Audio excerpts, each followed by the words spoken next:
13.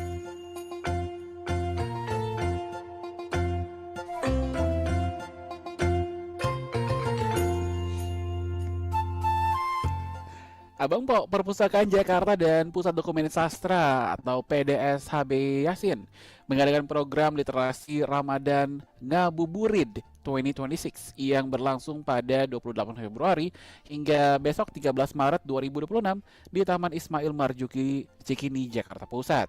Ngabuburit merupakan program literasi Ramadan yang menghadirkan berbagai kegiatan untuk mengisi waktu menjelang berbuka puasa dengan aktivitas yang lebih bermakna seperti diskusi buku, workshop literasi, kegiatan membaca kreatif, kajian, hingga pertunjukan seni dan sastra. Beralih ke berita yang lain, Bang Po. Pemerintah Kota Sawalunto, Provinsi Sumatera Barat bersama Kementerian Pekerjaan Umum memperkuat sinergi dalam rencana revitalisasi kawasan heritage sebagai bagian dari pengembangan kawasan strategis berbasis warisan sejarah. Wali Kota Sawalunto, Rianda Putra, mengatakan revitalisasi kawasan Kota Tua menjadi langkah penting untuk meningkatkan kualitas kawasan sekaligus mengoptimalkan potensi warisan tambang batu bara Ombilin Sawalunto atau WTBOS sebagai destinasi heritage. Sampai di sini kabar beritanya Bang Po. Kita jumpa lagi di kabar berita pukul 14.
Perompak FM, Suara Budaya Nusantara.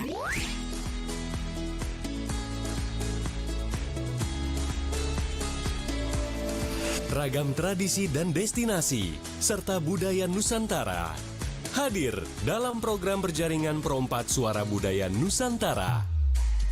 Perompak Jakarta, Ambon, Banda Aceh, Bandar Lampung, Bandung, Banjarmasin, Bengkulu, Bukit Tinggi, Denpasar, Gorontalo, Jambi, Jayapura, Kendari, Kupang, Malang, Makassar, Manado, Manokwari, Mataram, Medan, Padang, Palangkaraya, Palembang, Palu, Pekanbaru, Pontianak, Samarinda, Semarang, Sungai Liat, Surabaya, Surakarta, Tanjung Pinang, Ternate, dan Yogyakarta.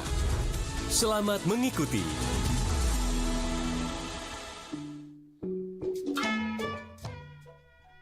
Perompak FM, Suara Budaya Nusantara. Assalamualaikum warahmatullahi wabarakatuh. Selamat siang pendengar Perompak dimanapun Anda berada. Ketemu lagi bareng Ai Joditia dari Perompak Jakarta yang bakal nemenin pendengar Perompak di hari ini, hari Selasa tanggal 10 Maret 2026 ya, di siaran berjalan kita di hari ini. Karena mengingat hari ini hari Selasa, pendengar perempat, jadi kita cuma ada di audio aja ya. Sekalian Ayo mau ngingetin. Kita cuma ada di audio doang, jadi kagak ada masuk di radio visual RRI Net ya. RRI Netnya dipinjam dulu, amit tetangga kita, saudara kita ya. Nah, di hari ini dari Perompat Jakarta, Ayo bakal ngajak Abang Po, pendengar Perompat ya, untuk sama-sama dengerin bahasan atau juga cerita dari teman-teman di Pro 4 Makassar, dan udah tersambung dengan Kak Wahyuni Kadir di Pro 4 Makassar. Assalamualaikum, selamat siang Kak Wahyuni. Waalaikumsalam. Selamat Selamat siang Kak Wahyuni. Saya panggil. Iya, halo. Gimana? Dengar suara Iya, saya, selamat Bang Jo? siang. Halo Kak Iya, Wahyuni, kayaknya masih siang. di mute ya Oh, Kak Wahyuni ya. Mohon maaf ya, minta tolong oh, ya.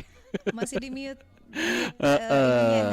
Boleh minta tolong Zoom-nya. operator, Oke, operator sudah, di sudah. Makassar. Oke, sudah. Ya.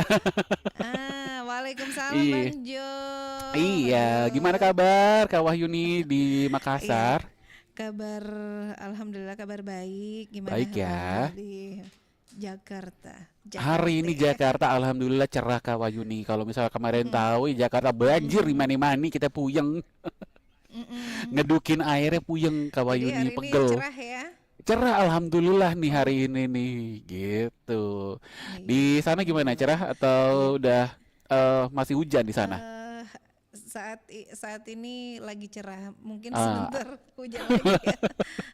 Belum ini siap. semalam hujan deras, Ah, ah. terus Oh gitu. hari ini lagi cerah-cerah. Iya, alhamdulillah Biasanya ya. kalau mendekati buka puasa ya hujan Ah, ah. deras lagi deh. Waduh. Iya. Tapi kesian, jangan Cuman hujan dulu ah. asiknya kalau bulan puasa musim hujan tidak terasa dahaganya. Iya, tapi kasihan yang jualan takjil. Nah, itu Iya. dia. Kak Wahyuni, Betul hari ini kita bakal sekali. ngebahas Banyak apa yang sih? Kita hari ini bakal ngebahas apa Kak ini Wahyuni? jejak kepemimpinan raja-raja perempuan di Sulawesi Selatan. Oke, bersama narasumber kita yang sudah hadir ya di sana ya. Oke. Iya, sebentar ada Ibu Dr. Eri Iswari M. Hum. Beliau itu Heeh. dosen dari Fakultas Ilmu Budaya Universitas Hasanuddin Makassar. Oke, Iya. assalamualaikum, selamat Jadi kami siang di Ibu. Perompat itu, Bang Jo, iya, Mm-mm. sudah ada Ibu Eri. Iya, Assalamualaikum warahmatullahi iya, wabarakatuh. iya. Gimana Kak Wahyuni, gimana di sana? Waalaikumsalam. Ya, kami di Perompat RRI Makassar itu Mm-mm. kerjasama dengan Fakultas Ilmu Budaya Universitas Oh, Hasanuddin Makassar. Iya. Jadi ini ya, apa namanya, Mm, enak nih dapat info-info budaya yang kita bisa sampein ya ke mm-mm, pendengar Pro 4 ya betul. Kak Wahyuni ya. Karena kan kita hadirnya Pro Iya. 4 ya Bang Po, pendengar Pro 4 untuk menyiarkan dan juga menceritakan budaya-budaya nih ke apa namanya, Mm-mm, seluruh Indonesia. Nggak cuman yang dewasa aja atau mungkin yang generasi X atau gen baby boomer, tapi buat seluruh generasi ya, Gen Alpha, Gen Z, biar Iya, semuanya tahu sama cinta sama budaya Indonesia.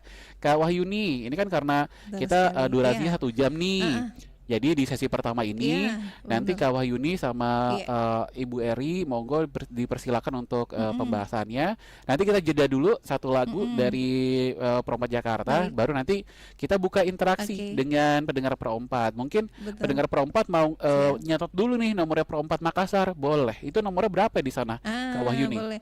Di 0811 Mm-mm. 400 9250. Oke, jadi Iya, nomor oke. telepon di Pro 4 Makassar itu ya, atau ada satu lagi? Atau cuma satu? Mm-mm.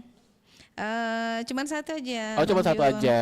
Oh, Iya, oke, siap. Kalau iya, di Perompat Jakarta iya. boleh ke 021 Heeh, 350 4510 ya Bang Po, atau di nomor WhatsApp tapi hanya iya. terima pesan WhatsApp saja. Nanti takutnya kalau telepon WhatsApp suaranya Abang Po Oke. nggak kedengeran nih, Mm, gitu. 0812 11 24 iya, 928. Untuk memulai silakan iya. Kak Wahyuni dan Iya, juga Ibu baik. Dr. Eri untuk pembahasan kita jejak kepemimpinan Mhm, raja-raja perempuan di Sulawesi Selatan. Monggo. Terima kasih. iya. Baik, Ibu Dr. Eri, halo. Assalamualaikum. Waalaikumsalam warahmatullahi wabarakatuh. Nah, i- iya. Mudah-mudahan terdengar jelas ya di sana ya, Bu ya. Ya, saya mendengar Iya. dengan sangat Oke. jelas. Oke, baik. Eh, Bu Dr. Eri, ini tentang jejak kepemimpinan raja perempuan di Sulawesi Selatan ini ya. Nah, kenapa Ibu tertarik ini untuk membahas jejak kepemimpinan raja perempuan di Sulawesi Selatan? Silakan. Terima kasih Ibu Yuni. Ya, Dan salam kenal Bang. Bang siapa aku Bang juga Jo, belum. Bang Jo. Salam Bang kenal Jo. Ibu. Iya. Ya, jadi kalau sama Mbak Yuni, kita sering ketemu sih. Biasanya saya di studio, tapi hari ini banyak kegiatan, jadi terpaksa saya by Zoom. Ya, baik Baik. Ibu. Selamat siang, Assalamualaikum seluruh pendengar Pro 4. Waalaikumsalam warahmatullahi wabarakatuh. Baik. Mengapa kita membahas jejak-jejak kepemimpinan perempuan, raja perempuan di Sulawesi Selatan? Ini karena masih dalam rangka memperingati International Women's Day atau Hari Perempuan Internasional yang jatuh pada tanggal 8 Maret dan itu diperingati oleh PBB juga setiap tahunnya.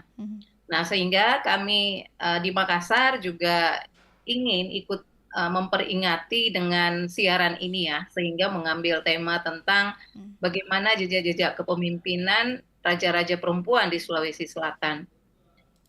Tapi saya pertama-tama ingin mengucapkan selamat Hari Perempuan dulu deh untuk seluruh perempuan yang hebat dan luar biasa di seluruh Indonesia.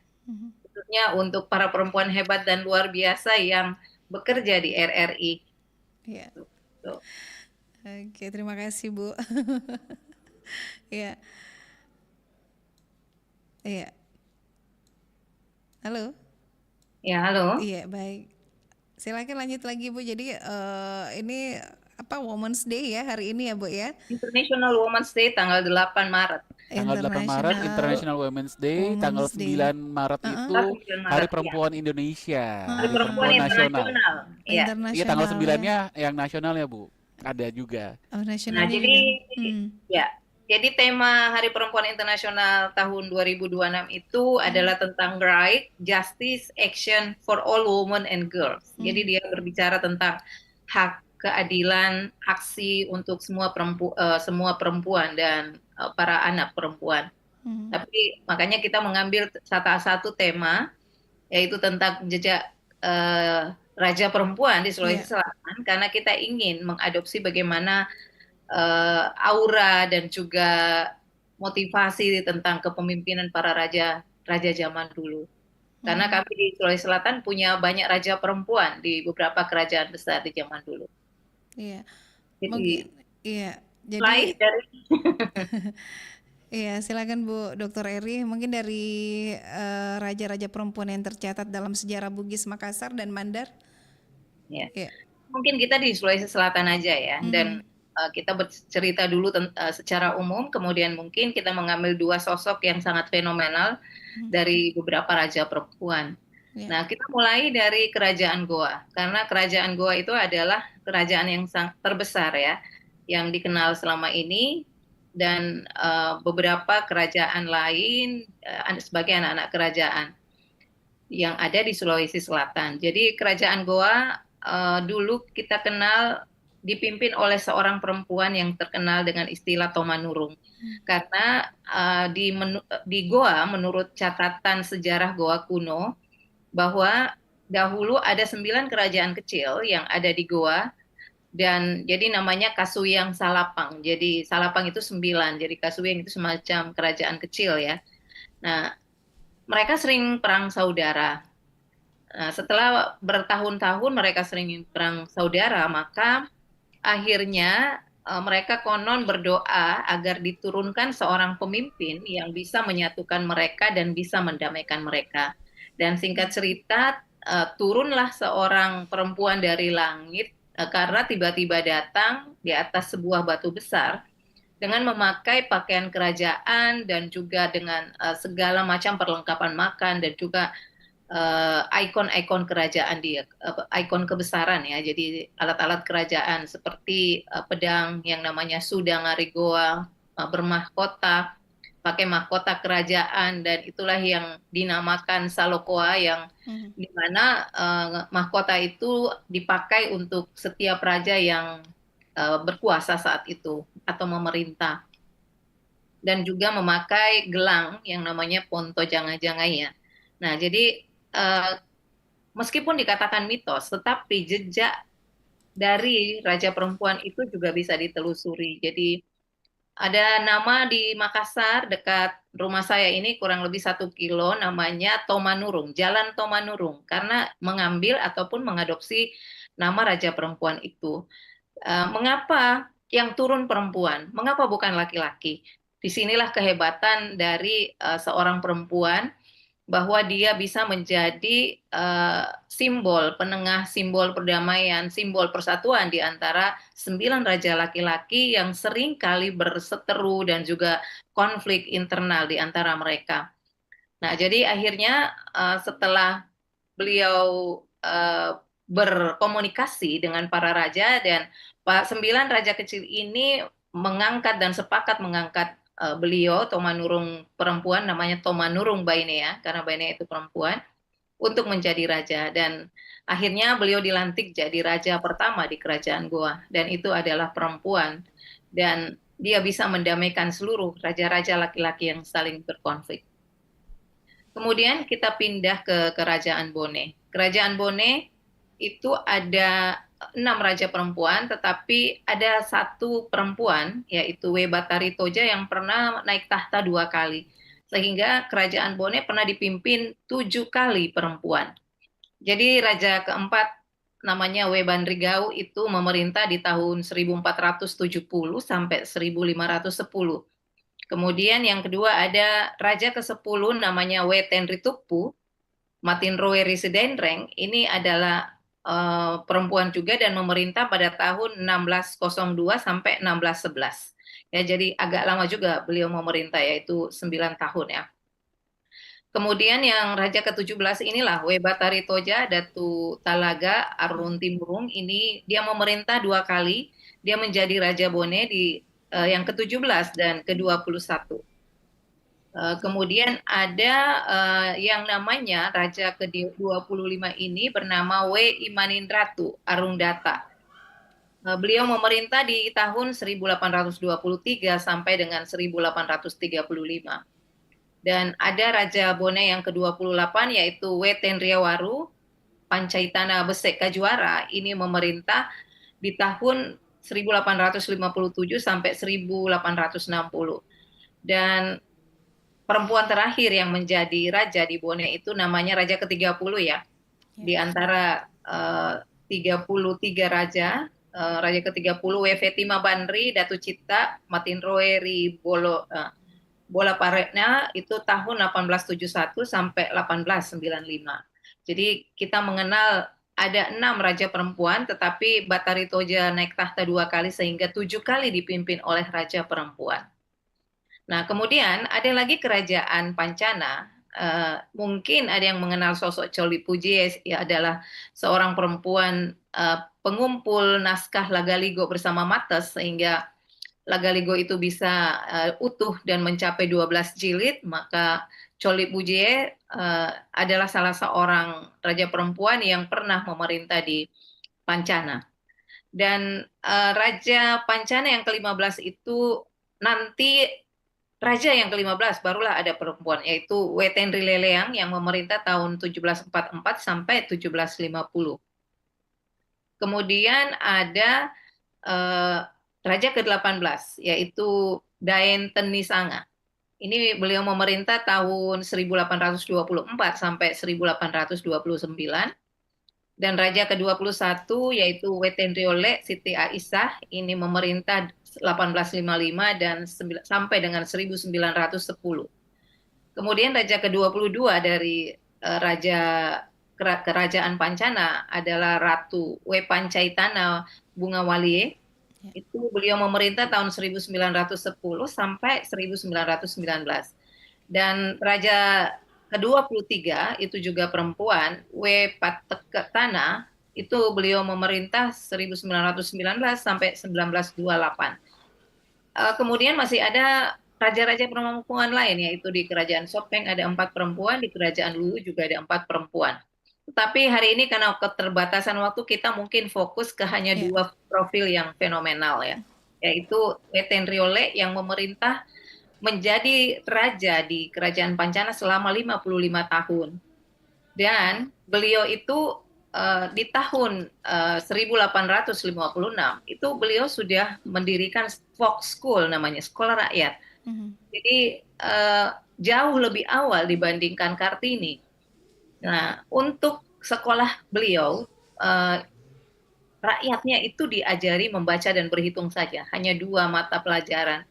Dan laki-laki dan perempuan itu bisa bisa ikut gitu ya di dalam folk school itu atau sekolah rakyat itu. Nah, berdasarkan catatan sejarah, apakah melalui manuskrip dan juga catatan sejarah lain, kita bisa mengetahui bahwa raja-raja perempuan di Sulawesi Selatan itu sangat banyak dibandingkan dengan di daerah lain. Dan kalau dibandingkan dengan kalau misalnya setiap tanggal 21 April kita punya sosok atau profil Kartini, maka saya kira sosok atau profil Weten Riole yang jadi raja atau ratu selama 55 tahun dan juga sudah mendirikan sekolah di tahun 1850-an, saya kira itu adalah salah satu bukti sejarah bahwa bukan Kartini yang pertama kali menggerakkan dan juga memperdulikan bagaimana rakyat ataupun para perempuan itu bisa cerdas, bisa menikmati pendidikan, karena Weten Riole ini, Siti Aisyah sebagai seorang ratu atau seorang raja, sudah memperhatikan masalah pendidikan dan membuat sekolah untuk laki-laki dan perempuan. Dan beliau ini menjadi raja, memerintah, melawan penjajah, melawan company, dan mereka dan para raja-raja perempuan ini turun gelanggang, membawa senjata, ikut dalam perdamaian. Kalau kita bandingkan dengan Kartini, Kartini hanya sebatas gagasan di dalam buku Habis Gelap Terbitlah Terang.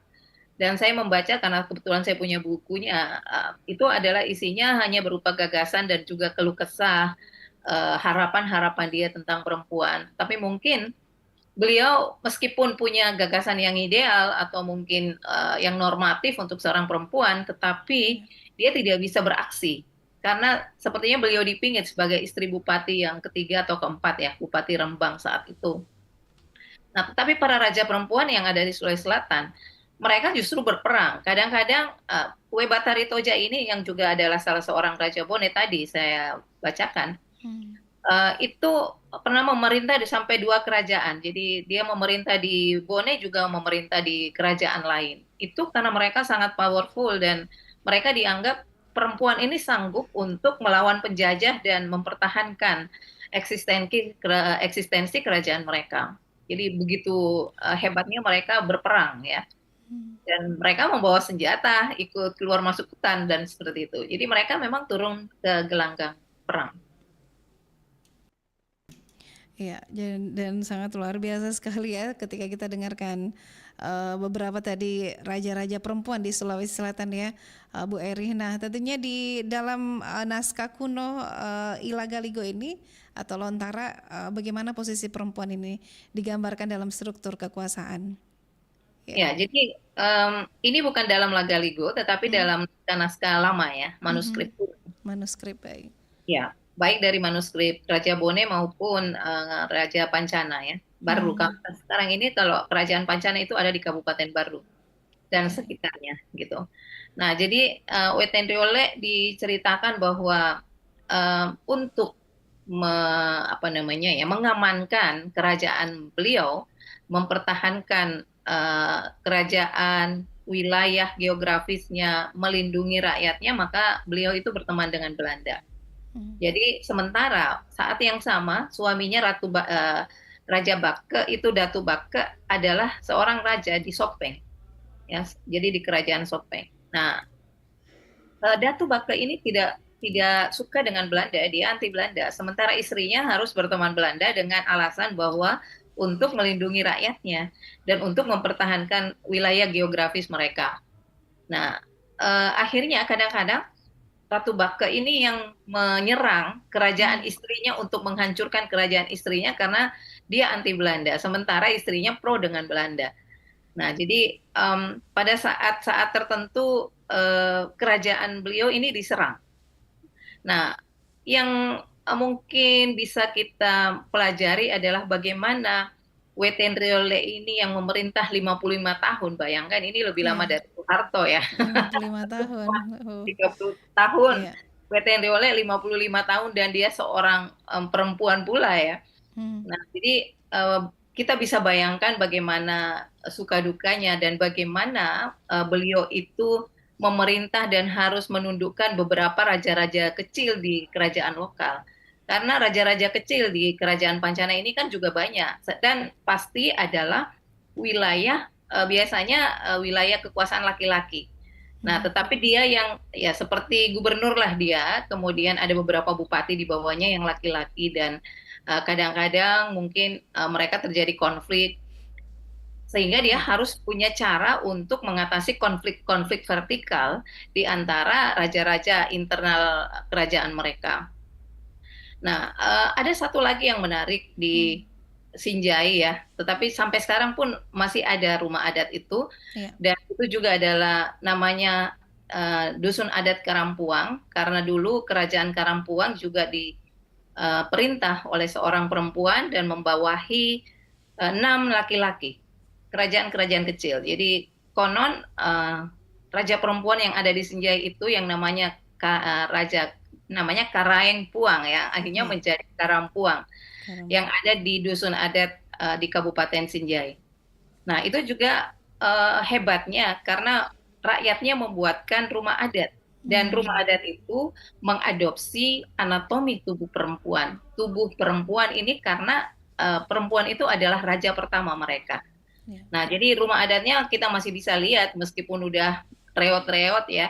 Uh, Kenapa saya mengatakan mengadopsi anatomi tubuh perempuan? Karena pintu dari rumah adat itu adalah di tengah.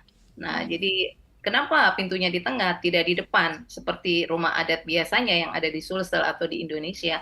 Ini karena menganalogi kepada rahim perempuan. Sehingga pada saat kita mau menolak mau naik ke rumah itu, maka kita akan menolak pintunya ke atas, bukan apa namanya, bukan mendorong ya, tetapi kita mendobrak ke atas dan begitu tiba di atas rumah itu, maka kita akan menemukan dua dapur. Jadi ada dua dapurnya. Kita tahu bahwa dapur adalah sumber kehidupan manusia dan dapur itu mengapa dua? Karena menganalogi kepada dua payudara perempuan sebagai sumber kehidupan manusia juga. Nah, kemudian di sampingnya itu ada agak tinggi sedikit. Itu menganalogi kepada bahu perempuan. Dan di pucuk rumah itu seperti ada mahkota yang menyimbolisasikan mahkota perempuan dan kemudian ada yang menjuntai ke bawah seperti rambut dan itu menganalogi kepada rambut. Dan di bagian sisi kiri kanan ada kayu yang memang seperti menggantung di ukir dan itu menganalogi kepada anting perempuan.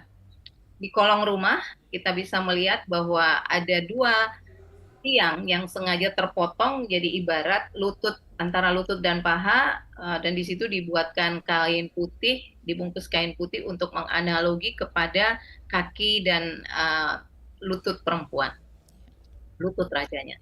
Nah, dan sampai sekarang saya kira beberapa stasiun TV pernah meliput itu karena jadi memang rumah ini penuh dengan simbolisasi gender dan mengadopsi tubuh perempuan untuk arsitekturnya. Oke, baik. Dan pendengar dimanapun Anda berada, Anda bisa bergabung bersama kami di program siaran berjaringan ya. Dan Bang Jo, mungkin ada yang ingin ditanyakan ke Ibu Dr. Eri? Siap. Nanti mungkin ya Kak Wayuni ya dan Bu Eri ya karena kita jeda dulu nih istirahat dulu nih kasihan. Kasihan Bu Erinya dari tadi cerita gitu. Kita jeda dulu sama satu lagu dari Perompat Jakarta ya. Oke, Kak Wayuni ya. silakan. Iya, Jadi baik. buat pendengar Perompat jangan kemana-mana, tetap di mari di Perompat FM Suara Budaya Nusantara. Tenggan ditenggang, tenggan ditenggang, tenggan ditenggang.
sedikit nih.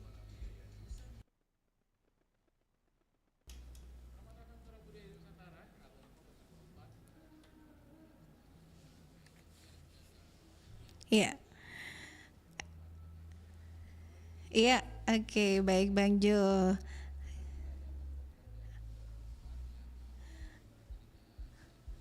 Belum ada ini Bang Jo. Iya. Ah, ah.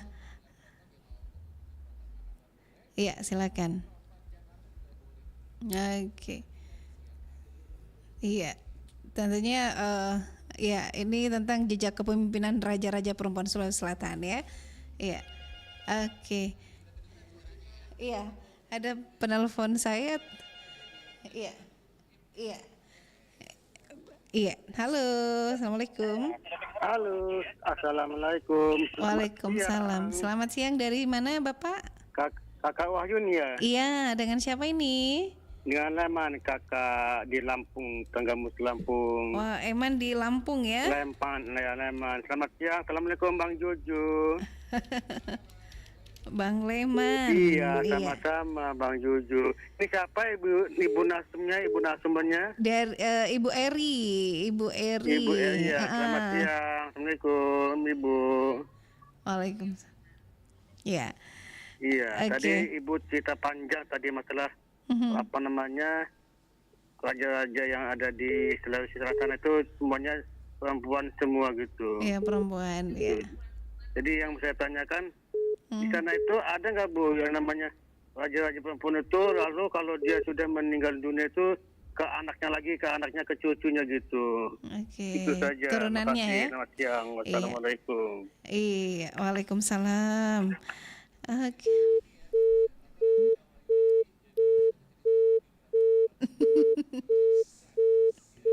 Terus ya itu ada turunannya katanya Bu Eri. Iya. Gimana? Ya.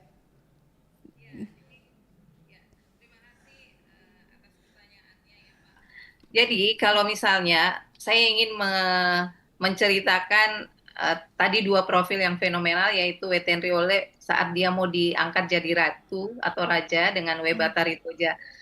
Nah, kalau kita melihat sejarah pengangkatan beliau, maka pada saat pengangkatan ini sebenarnya Weten Riole itu punya saudara laki-laki.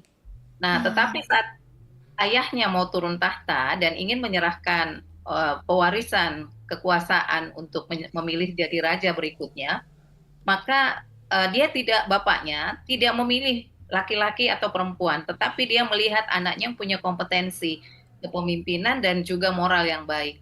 Nah, sehingga pada saat sang raja, karena kalau di Sulawesi Selatan itu ada dewan adatnya juga ya, jadi waktu itu di Bone namanya ada Pitue. Ayahnya itu mengusulkan kepada dewan adat apakah anaknya yang perempuan ini bisa diangkat jadi ratu atau raja. Terus istrinya protes, justru istri raja ini permaisuri protes, kenapa mesti anak perempuan kita?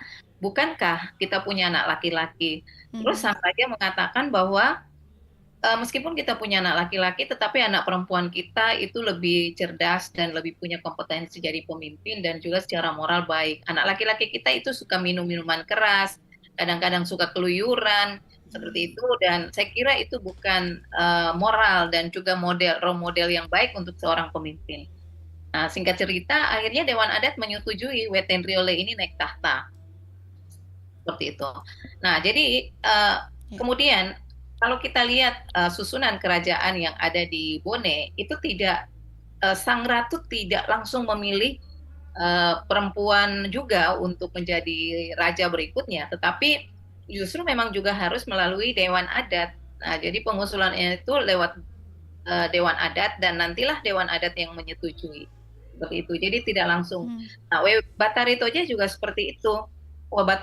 Batari Toja malah dia 2 kali naik tahta dan itu pun sama ceritanya dengan Weten Riole, bahwa dia punya saudara laki-laki di kerajaan Bone ini. Tadi Weten Riole itu di kerajaan Pancana dan di kerajaan Bone itu Batari Toja menjadi raja yang ke-7. Jadi di antara 33 raja Bone itu, jadi tadi Bapak bukan semua perempuan, tetapi di kerajaan Bone itu ada 33 raja dan 6 di antaranya adalah perempuan. Tetapi karena Bathari Toja 2 kali naik tahta, maka kerajaan Bone itu pernah 7 kali dipimpin oleh perempuan, raja perempuan.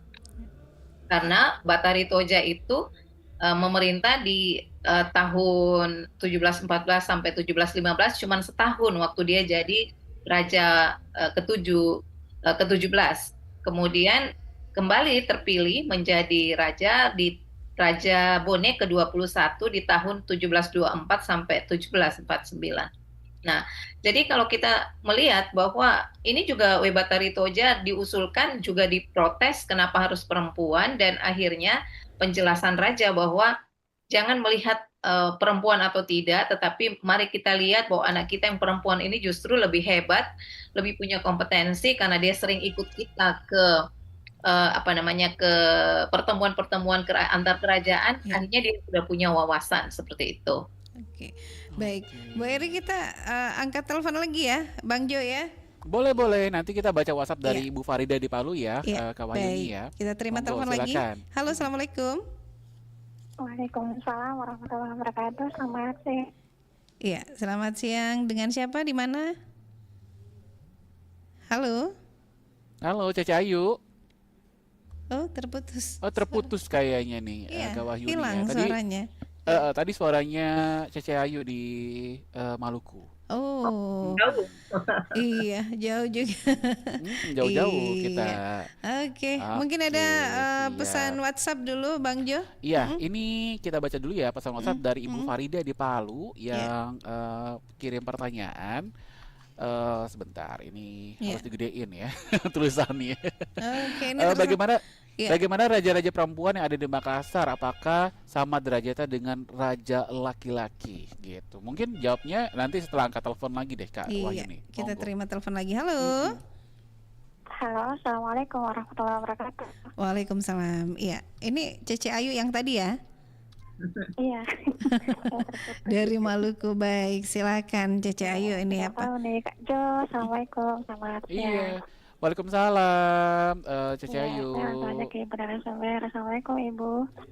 Waalaikumsalam warahmatullahi wabarakatuh. Jejak kepemimpinan raja-raja di Sulawesi Selatan, saya ingin bertanya tentang dari jejak kepemimpinan ini, bagaimana untuk membangkitkan kembali kepemimpinan perempuan yang ada di Sulawesi Selatan. Itu aja. Terima kasih. Assalamualaikum. Selamat siang. Waalaikumsalam warahmatullahi wabarakatuh. Iya. Gimana, langsung dijawab Bu Eri ya? Silakan. Jawab mulai dari yang ini ya. Jadi bagaimana kembali memotivasi kalangan-kalangan milenial, juga para perempuan yang ada di Sulawesi Selatan untuk kembali berjaya. Nah, jadi saya kira kehebatan raja-raja perempuan ini bukan hanya menjadi sejarah, tetapi juga diakui oleh para peneliti-peneliti budaya dari Perancis, misalnya Pelras ya, Christian Pelras dalam bukunya Manusia Bugis, juga Chabot dari Belanda dia di bukunya, dan dia meneliti tentang kinship, terminology and gender di Kerajaan Goa, di Kabupaten Goa. Juga ada Crawford yang meneliti tentang Jawa ya, perempuan Jawa, dan semua mengatakan bahwa dia tidak pernah melihat para perempuan di negara manapun sehebat perempuan yang ada di Sulawesi Selatan, karena mereka terlibat dalam musyawarah, mereka dimintai pendapat dalam istana, kemudian mengangkat senjata serta mengerjakan pekerjaan domestik juga. Di samping itu dia juga ikut berperang. Nah, jadi untuk membangkitkan itu, makanya saya sepertinya punya tanggung jawab moral, karena saya kebetulan menggeluti tentang masalah bahasa, budaya, dan gender ya. Disertasi saya itu tentang pola relasi gender dalam folklore, dan saya mengajar tentang gender dan budaya atau kebudayaan dan gender, bahasa dan gender, dan disitulah saya mulai menyosialisasi, karena ini memang suara dan kehebatan tentang tokoh-tokoh raja-raja perempuan ini seperti disenyapkan oleh sejarah. Jadi sangat kurang referensi ataupun catatan-catatan sejarah yang men-share ataupun menyosialisasikan tentang kehebatan perempuan ini. Dan untuk membangkitkan semangat kepemimpinan para raja perempuan itu kembali, maka memang kita perlu ya seperti Kak Wahyuni ini memanggil saya untuk menjadi narasumber untuk menyosialisasikan itu dan alhamdulillah bisa didengari seluruh Indonesia. Jadi saya kira jadi di samping kuliah saya yang saya sosialisasikan, saya juga sering memang berbicara tentang bahasa budaya dan gender di dalam ataupun kepemimpinan perempuan di dalam event-event tersendiri. Jadi apakah itu Hari Kartini, Hari Ibu, dan ini adalah Hari Perempuan Internasional. Jadi saya kira makanya kita kalau ditanya semangat Kartini apa yang bisa memotivasi kita untuk jadi pemimpin dan juga untuk menjadi perempuan yang bekerja dan seterusnya. Kami di Sulawesi Selatan tidak terlalu berkiblat kepada Kartini, tetapi kita punya banyak raja perempuan yang justru lebih luar biasa dan sangat handal, juga sangat kuat ya. Seperti pendekar perempuan, karena mereka juga pintar berkuda di dalam catatan sejarah, pintar memanah, ilmu kanuragan, mereka harus kuasai itu semua. Karena di dalam istana kesetaraan gender itu sangat terasa karena berdasarkan manuskrip ya, catatan sejarah, bahwa semua anak raja putra putri harus belajar bela diri, belajar ilmu kanuragan, belajar ngaji, belajar naik kuda dan seterusnya. Dan mungkin itulah yang membuat mereka agak siap untuk menjadi raja-raja karena mereka sudah ditempa sejak mereka kecil.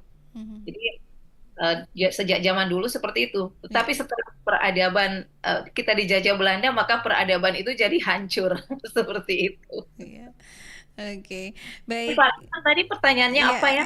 Dari Ibu Farida tadi, Bang Jo? Ibu Farida? Dari Ibu Farida di Palu, apakah derajatnya sama antara raja perempuan dengan raja laki-laki? Iya, sama aja. Jadi mereka semua punya hak dan keadilan. Jadi kalau misalnya kita mengacu kepada tema Hari Perempuan Internasional ini, yaitu Right, Justice, Action for all women and girls, saya kira ini memang semua udah dipraktikkan karena raja zaman dulu itu sangat egaliter untuk memilih ahli warisnya sebagai pewaris tahta. Jadi diberikan hak kepada laki-laki dan perempuan, rajanya adil ya, bapak-bapak mereka itu adil karena dia tidak melihat laki-laki atau perempuan seperti di masyarakat yang menganut aliran patrilineal gitu ya. Biasanya kan langsung harus laki-laki. Kalau ini tidak, di Sulawesi Selatan itu tidak. Tapi munculnya beberapa raja perempuan bukan karena aspek patrilineal, tetapi berdasarkan kompetensi dan skill yang dimiliki oleh anak-anak mereka. Dan kata aksi ya, action for women gitu. Beberapa women akhirnya beraksi menjadi pemimpin yang luar biasa untuk memimpin kerajaan dan rakyat yang pasti banyak laki-laki seperti itu. Itu Farida. Oke, siap. Ada Kak Wahyuni di Jakarta sudah ada telepon, boleh kita angkat ya? Oke, silakan Bang Jo. Halo Perempat, Assalamualaikum. Waalaikumsalam warahmatullahi wabarakatuh. Siap, Abah Haji Suwanda. Silakan Abah. Ada yang mau ditanya, Bah? Ya. Ada yang mau ditanyakan, Abah? Ada pertanyaan. Ya, Abah mau ini aja. Karena tadi mendengar ini sebuah silsilah begitu ya di suatu kerajaan yang sekian ratus tahun di kerajaan itu. Jadi di antara 33 raja itu yang diangkat ada 7 orang ya. Untuk kerajaan Bone, Pak. Raja Goa ya. Bone. Raja Bone apa? Begitu Bu ya. Kali ini saya tanyakan hanya itu aja. Apa itu, Bah? Jadi menerapkan sebuah silsilah kerajaan Goa. Abah, punten kerajaan Bone, Abah. Ya? Kerajaan Bone. Bukan Goa. Oh, Raja Bone. Kerajaan Bone. Oh iya. Jadi sebuah kerajaan seperti umpamanya kalau di Jawa Barat itu umpamanya Pajajaran gitu ya. Yang silsilahnya dipimpin oleh beberapa raja. Hanya kalau di Jawa Barat itu umpamanya Pajajaran itu tidak ada raja perempuan ya. Itu saja barangkali yang saya tanyakan. Terima kasih. Apa jadi Abah? Pertanyaan Abah? Terima kasih Abah. Tentang pertanyaannya jadi apa, Bah? Pertanyaannya hanya di silsilahnya. Bone Sajaka Oh, begitu yang oke. Punya jumlahnya silsilah. raja perempuan itu sekian lamanya kerajaan Bone itu ada. Itu saja Oke, barangkali. siap Oke. Abah. Terima kasih. Terima kasih. Ya, terima kasih Abah. Waalaikumsalam warahmatullahi wabarakatuh. Apa hanya ada di Bone saja kah Ya, yang silsilah. miliki raja-raja perempuan seperti itu? Mungkin boleh Terima kasih ya diterangkan Bang kembali. pertanyaannya. Jadi mungkin Abah tidak mendengar dari awal ya. Jadi saya belum. mengawali raja perempuan itu dari Goa karena Goa adalah ya kerajaan yang paling terbesar dan raja perempuannya itu hanya satu, tetapi itu menjadi simbol perdamaian dan untuk antisipasi konflik. Jadi dia seperti simbol resolusi konflik di antara raja-raja. Ada 9 kerajaan kecil yang waktu itu ada di Goa, namanya 9 Kasuyang Salapang. Itulah ada turun perempuan yang dikatakan Tomanurung Bainea. Jadi orang yang turun dari langit kemudian diangkat jadi raja dan menyatukan 9 kerajaan yang semua dipimpin oleh laki-laki. Di mana kerajaan ini yang 9 itu adalah kerajaan-kerajaan kecil yang ada di Goa. Jadi semacam distrik seperti itu. Nah, kemudian seterusnya sampai dengan raja ke-38 itu tidak ada lagi perempuan. Jadi itu kerajaan Goa. Tetapi yang uniknya karena dia adalah menjadi ikon perdamaian dan resolusi konflik. Nah, tadi di Bone, kerajaan Bone itu ada 33 raja dan hanya ada 7 kali perempuan memimpin menjadi raja. Jadi ada yang 2 kali naik tahta, itu Batari Toja, tetapi ada 7 raja perempuan.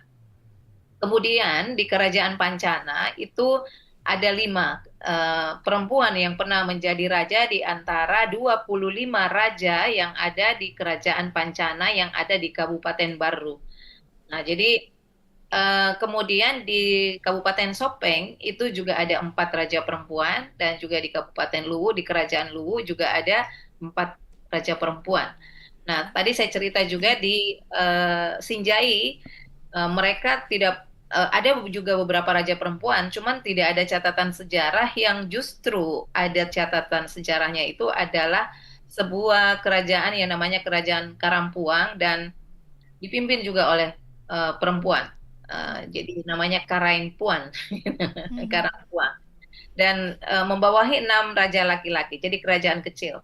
Nah, tetapi yang tadi saya cerita bahwa apresiasi rakyatnya setelah Raja Karampuang ini meninggal, maka beliau dibuatkan istana yang mengadopsi badan perempuan sebagai arsitektur rumah adat yang ada di sana dan masih bisa kita lihat sampai sekarang. Oke, ada Jadi pertanyaan sudah terjawab lagi? ya, Bah ya. Iya. Di Jakarta ada telepon lagi, kita boleh angkat ya, Kak Iya. Wahyuni, dan juga Iya. jadi telepon terakhir di Terakhir sesi ini ya. Betul. Halo, iya. Perompat, Assalamualaikum. Halo, selamat Iya. siang. Ya, Oh, terputus ya? ngetes doang. Udah gitu sore, halo, selamat siang. Digitu-gituin ya, Iya. ngetes doang nih kayak ini ya. Oke. Siap. Iya. Coba kita angkat lagi nih, ada kedap-kedip lagi ya. Iya. Coba ya. Halo. Halo, Perompat, Assalamualaikum. Waalaikumsalam warahmatullahi wabarakatuh. Iya, dengan siapa ini, Pak? Dengan Rudi di Palangkaraya, Kalimantan Tengah. Pak Rudi Di di Palangkaraya. Palangkaraya ya. Oke. Siap. Pak Rudi, boleh silakan pertanyaannya, Pak. Selamat siang, Bu. Selamat siang, Pak Rudi. Apa kabar Kalimantan? Iya. Banjir ya, Pak? Alhamdulillah baik. Kalimantan kalau cuaca ini panas. Oh, Iya, silakan Pak Rudi untuk mempersingkat Ini waktu. katanya masalah kerajaan bonus sama kerajaan Goa ya. Iya. Yang perempuan raja-raja itu apa mari kita diadakan pemilu atau gimana itu dia kalau jadi raja itu? Oh, pemilihannya. Oh, Oke. Apa ada pemilu seperti pemilu atau gimana kita mereka diadakan jadi Seperti- raja? Oke, siap Oke, oke. Pak Rudi. Iya. Terima kasih Pak Rudi. Itu aja. Ya makasih saya. Iya. Selamat siang. Tapi saya kurang jelas. Siang. Iya. Waalaikumsalam warahmatullahi wabarakatuh. Pak Rudi bertanya Bu Eri, apakah saat pemilihan raja-raja hingga raja yang perempuan di Di Sulawesi Bone, Selatan, iya. di Sulawesi tersebut dengan pemilu atau Proses ada pemilihan, caranya iya. gimana gitu? Ya, terima kasih Pak Rudi. Saya kira dulu belum ada pemilu ya. Heeh. Di kerajaan itu pasti adalah pewaris aja biasanya, Oke. tidak ada pemilihan raja. Cuma pada saat diwariskan itu yang menarik adalah para raja zaman dulu untuk mewariskan tahta kerajaan kepada anak-anaknya. Dia tidak memandang aspek gender. Jadi mau laki-laki atau perempuan, yang penting dari aspek kompetensi dan juga skill yang dimiliki anaknya dan juga moral yang diperhatikan. Jadi bukan berdasarkan harus laki-laki seperti itu. Nah, jadi ini terbukti pada saat pemilihan Raja Wetenriole yang 55 tahun memerintah dan juga Webatari Toja yang sudah 2 kali dipilih untuk naik tahta karena dipercayakan oleh para raja sebelumnya untuk memerintah. Dan saya kira beberapa raja perempuan lain juga mungkin fenomenanya seperti itu, bahwa zaman dahulu tanpa pemilu dan juga pemilihan raja diwariskan bukan secara meskipun menganut patrilineal tetapi tidak diskriminatif seperti itu ya. Tetapi dia adalah egaliter, setara secara gender. Kesetaraan gender sudah tercapai sebenarnya zaman dulu di Sulawesi Selatan. Seperti itu. Oke, siap seperti itu. Jadi sebelum adanya era Kartini sudah ada di Sulawesi Selatan ya, Bang Po, pengarah perempat ya untuk yang namanya kesetaraan gender. Itu. Siap. Kak Wayuni, karena mengingat waktu sudah menit 54, mungkin boleh sudah masuk ke closing statement nih dari Bu Eri. Monggo silakan. Ya, jadi setelah kita bercerita panjang tentang raja perempuan, mari kita sama-sama sesama perempuan yang dikawal oleh Menteri Pemberdayaan Perempuan, semoga kita para perempuan semakin berdaya di masa depan. Karena dengan adanya Menteri Pemberdayaan Perempuan, kita berharap seluruh perempuan yang belum berdaya itu akan berdaya dari hari ke hari, dan diskriminasi serta korban kekerasan dan juga subordinasi gender itu tidak lagi persentasenya tinggi. Jadi semoga hak dan juga keadilan akan selalu berpihak kepada perempuan dan dikawal oleh Menteri Pemberdayaan Perempuan dan kita semua sebagai perempuan. Oke, siap. Seperti itu. Jadi memang kita harus berdaya ya, mau itu laki atau perempuan ya, Bu Eri ya, di era sekarang ini ya, biar makin maju dan menuju Indonesia Emas 2045. Yang bisa mengemaskan generasi emas, yang bisa menghasilkan generasi emas tuh ibu-ibu. Ibu-ibu penggeraknya. Iya benar. Ya kecuali kalau udah kagak ada maknya, ya bapaknya yang kudu bikin emas tuh anaknya. Iya, Oke, Bang Jo, terima kasih Bu Eri. Terima kasih Bu Eri. Ini kita jadi tahu nih, jadi kita tahu cerita kerajaan di Sulawesi Selatan ternyata sudah ada tadi ya raja-raja perempuan. Ya juga baru tahu nih, di buku sejarah tuh kagak ada begitu. Nggak ada di buku sejarah, nggak ada. Jadi makanya hadirlah perempat ini untuk ceritain budaya atau juga sejarah yang ada di Indonesia ini ya Bang Po, termasuk tadi cerita kerajaan-kerajaan yang dipimpin oleh raja perempuan di Sulawesi Selatan. Sekali lagi terima kasih Bu Eri dan juga Kak Yuni untuk pertemuan kita di hari ini. Mudah-mudahan nanti kita bisa ketemu lagi di episode berikutnya di Suara Budaya Nusantara. Terima kasih. Assalamualaikum. Waalaikumsalam warahmatullahi wabarakatuh. Dan Abang Po, nanti kita bakal balik lagi ya di Perompat FM Suara Budaya Jakarta. Kita bakal ceritain tentang wanita-wanita berdampak di Asia dan juga ada di Indonesia ternyata Abang Po. Kira-kira siapa aja nanti tungguin ya di Perompat FM Suara Budaya Jakarta. Ada ukur gutun di sana sini, mulai cari-cari sensasi.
masih mendengarkan Perempat Makassar.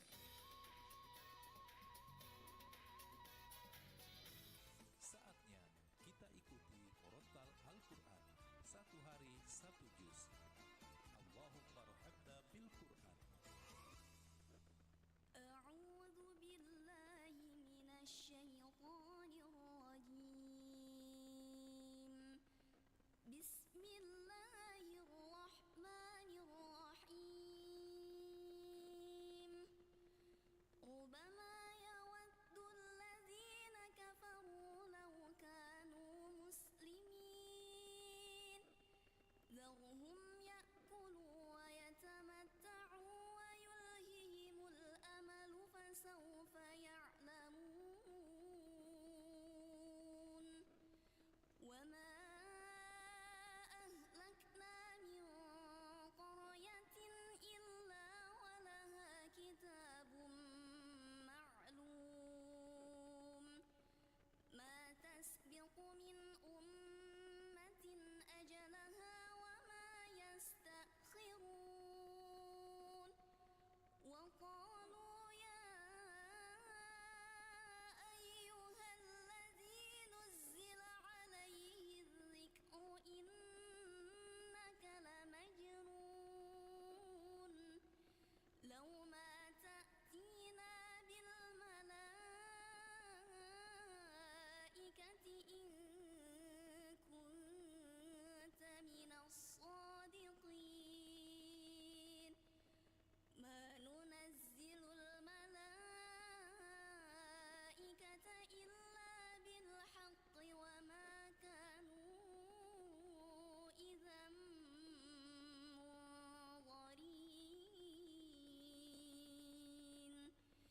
Inna nahnu nazzalna dzikra wa inna lahu lahafizun.